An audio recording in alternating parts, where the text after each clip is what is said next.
can you believe we are at chapter 21 and 22? Woo! We are 3/4 of the way through this book. It's such a good We read. are, I mean, this is just awesome. We're on chapters 21 and 22 tonight, and we're going to be talking about autophagy with Dr. Boz. And Dr. Boz, we ended with chapter talking about Grandma Rose and her intestine issue. Right. And here in chapter 21, it talks about her being on a fast. Yeah. Or in the hospital 13 days and then a total of 40 days of this fast. Yeah. Which led us into chapter 22 for autophagy. Why? Now you tested that out in chapter 21 with Grandma Rose being in the hospital. Why is that important to baby boomers today?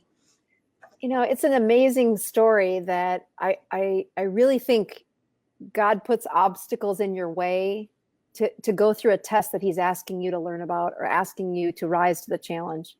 Wow. And as much as autophagy had been in the medical literature and been part of the Nobel Prize in medicine that past year, I could barely tell you the definition of it when this landed on in my mom's life. Wow. And when she's sitting there fighting for her life, and now I'm reading about something that I probably should have slowed down and read about before, but I just didn't. Yes. And I look and I translate how many of my patients had a lack of the best advice because I didn't slow down. I hadn't read this. I hadn't understood the power and the advanced medicine that autophagy offers. Yes. And it's been offered for thousands of years. Since the beginning of mankind, our bodies have been designed to use something called autophagy. We just didn't have the medical language to explain it. And the scientists hadn't really locked down how it worked. I mean, we could tell that some people, when they lost weight, they didn't end up with those big, skin curtains of, flabby arms. Yes. Some people really lost weight where the skin was really tightly tucked next to their muscle. And you thought, oh, it must be genetics. Well, you can say it's genetics, but it's genetics in all of us. We are programmed to recycle that tissue. And we just didn't know that. And that same issue of autophagy was, here's my mom who her bowel had swollen shut. And then a medical emergency where she's leaking stool in all the wrong places inside her abdomen. And now she needs to find a way to get from where she's at now healthy enough to either cut out a section of her bowel or, I don't know, take a dose of chemo. We didn't know what was going to happen next. I mean, I can look back and tell you what happened, but at that point where she was at, we're like, just survive is what we're at. But to think about fasting, I mean, the first thing coming to your mind is that she would lose muscle and all of that, right? Right. And so you think, well, what would you ask a sick person to fast? Yeah. And in my medical training, no, we put fluids in their veins. If they can't eat, we drip it into their veins. We drip it into their intestines in hopes to replace the nourishment while their body tries to heal. And although there is good science to that, what we have ignored is what happens when you do stress their body and say, I'm going to ignite something called autophagy. And what that autophagy will do is recycle the cells that are on the fringes, that aren't the healthiest cells, that are broken or cancerous or damaged or swollen and or not being used. And the art of autophagy is every baby boomer out there has been denied that education on how powerful the recycling of those cells is for their health. And these chronic illnesses that are now plaguing so many baby boomers, so many of my patients for 20 years have said, here, doc, I'm going to come to you with a problem number 7, which will lead to prescription number 10. And all of them have good science behind them, but they've ignored that there were other options in the roots of nutrition that could have stimulated their own body's response to repair, to decrease the inflammation, and to recycle the ill or the sickest cells in the body. Wow. Yeah. And so that's why autophagy and baby boomers, in my heart, they belong to one another, because They are the ones who've suffered the most. They have had more surgeries. They have had more interventions. They have had more prescriptions and more chronic illnesses than any generation before them. Wow. And if we want a chance as medical professionals to course correct what we've denied that generation, Yes. it has everything to do with igniting their autophagy. Wow. And most of us only knew about fasting through the Bible. You would fast for, religious reasons. But here you should give the science of that fasting. And we never knew what that would do for us, Right. Going without eating. Go ahead. I've interviewed a few people who I tell in the book how I grew up in the, South Dakota, between German and Norwegian. We're a great blend of Duke's mixture that says, we've got enough Protestants around here to start an army. And, fasting isn't really practiced in our religion. We read about it, but nobody does that. We have 3 square meals a day. That's like sinful to miss one. And then three square meals, you say. Exactly. So, I can recall when the Catholics would have a day of fasting, except they'd have 2 snacks a day because it was just too hard. So they kind of to turn into the spin religiously and say, all right, from what I've read through the cultures that really do embrace fasting, if you can't find the spirit and the joy or the purpose in your fast, you're going to fail. And I found that to be true as well. I do fasting every week. And if at the beginning of my fast, I don't have a purpose in mind, either my own health or to honor a patient who's struggling with their health, I'll fail. I just food's too tempting and it tastes too good. So to really kind of embrace the restriction, the lack of food, that did not exist when we went through this chapter. I'm like, I don't know what you're talking about. It sounds like it must be sinful to miss a meal. Now, there's a bone broth that you talked about. Now, if you're going to do a fast, do you use bone broth or do you just go without food altogether? Which one is the best way to do it? Well, I think it's kind of like talking to somebody who's in kindergarten or primary school versus somebody who's in middle school, high school, college, or a doctorate program. So if you look at the graduation of the maturity of the people you're talking to, that same maturity happens when people learn how to fast. My first fast, I needed to have lots of salt and then something warm and tasteful, something that tasted nice. As I went through my fast. So the first 6 months of me fasting, I used as much bone broth as I wanted. I didn't have any restrictions on volume for me. And I actually allowed myself to have coffee with heavy whipping cream in it. Again, something that was really comforting to me. I really enjoyed that. But you could look at my skills of fasting to be that of a primary school. Like I'd never done this before. I didn't really like it. I was like, this is kind of crazy. Yeah. But in the spirit of my mom, she had to kind of graduate all the way up to almost a high school level and then quickly to a college level.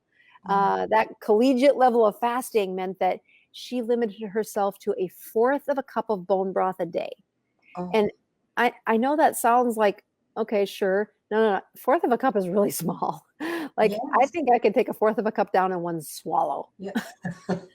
And what she had to learn how to do is to limit quickly that was all her gut could absorb. And so she advanced into a much more collegiate level of education, mainly because she had to. And I kept bone broth for 6 or 7 months. I kept heavy whipping cream in mine for just as many months. Yes. And eventually I got to the point where I said, I think I'm just using that bone broth because I like it. And it was very nourishing. It was nice and warm, but I was able to get to a place where I could go to black coffee only. And I did that for several months. Because I fast once a week. So I was getting once a week practices in a way that just said, can I graduate to the next level? Can I step to the next level? And when I'm coaching people about autophagy, I talk to them about saying, look at where you're at. Look at how many changes you're asking your body to do in the course of the next 6 weeks. And if you're trying to give up carbs and maybe even be as aggressive as checking your finger with a blood stick of blood sugar and blood ketones, and you're like trying to not have fruit, and maybe you have to give up alcohol. I mean, it depends on where you're at, right? Yes. So if you do all of those things, and then you say, oh, by the way, then I want you to fast for 3 days with no bone broth and no coffee with heavy whipping cream. This is too much. There's no human being that's going to stick to that at the beginning. Yes. So I really think of it as, don't step into this fasting world until you're ready. Get that ketogenic diet down. Pee on that ketone stick for a good 4 to 6 weeks before you feel like, okay, I got these rules down. I want to take it to the next level. And those are the kind of changes that last forever. Those are the kind of changes that says you've just now added a tool to your toolbox that really can change how you enhance your weight loss or your autophagy. And if you look at Grandma Rose, what we were trying to get to here was we needed her body to fight the cancer. We needed enough of that chemistry change for the glucose to be low enough that it would stress out her cancer cells. And her cancer cells couldn't use ketones. So for the rest of her body to flourish, we needed the ketones to be high and the glucose to be low. And that's really where this Dr. Boz ratio came in, was to say, can I guess, is she in autophagy? It's my favorite, one of my favorite chapters in this book was how did we take autophagy from this theoretical process and implement it into her life? And that's where we really started. If you ever look at my Instagram page, the Dr. Boz _ Annette Bosworth, that Instagram page, I post my numbers and what I'm really doing. Why do I do that? I don't need to do that. But allowing myself to look at my glucose and look at the ketones and then do that division, that ratio, that Dr. Boz ratio. What that's telling me is the lower that number is, the higher my confidence that I'm in autophagy.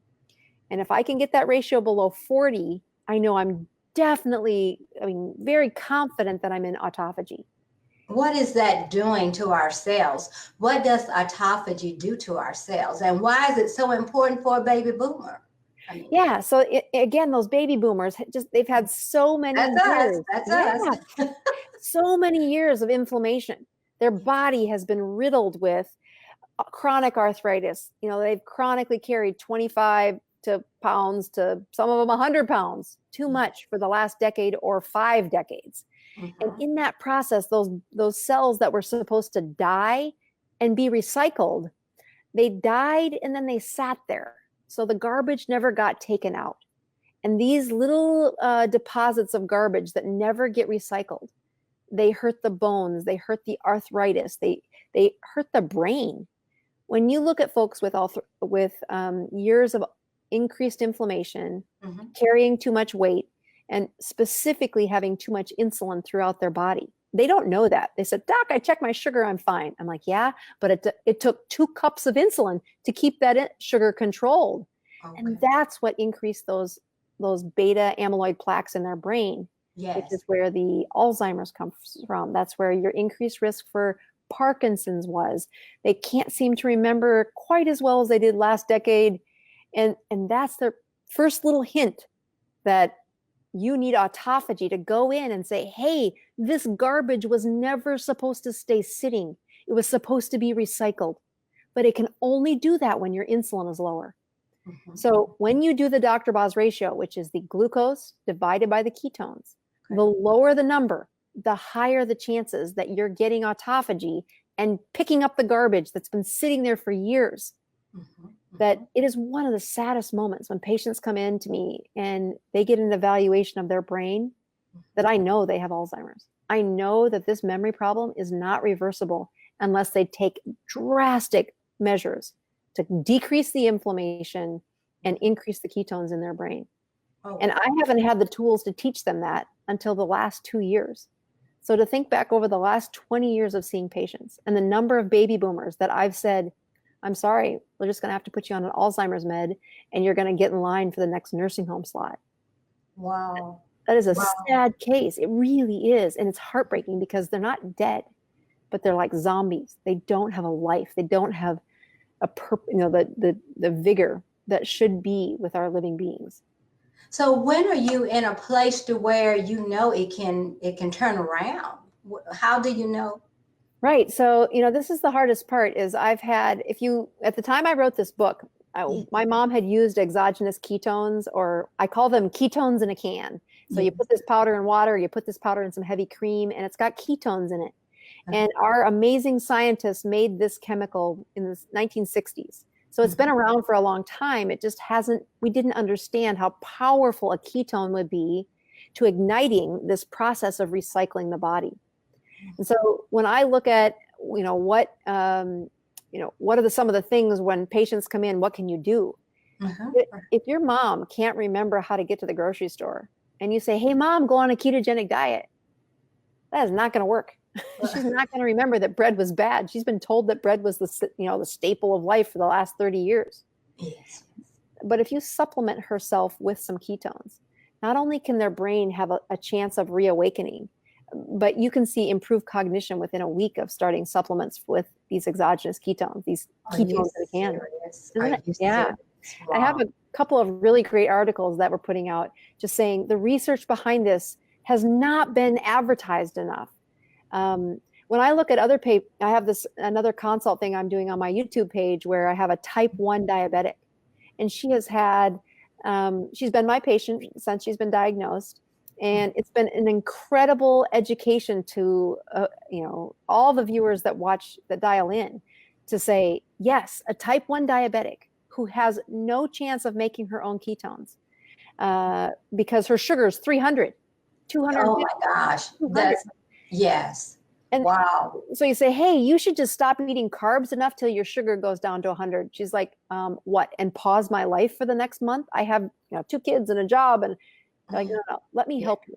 So you take patients whose either their brain hasn't been working right, they have brain fog, they can't seem to concentrate very well, they can't seem to focus very well. And then you add ketones just in the powder form. And you get a suppression of their appetite. You get improved cognition. You get a less irritable mood. Their mood swings are less up and down because their sugars are more stable.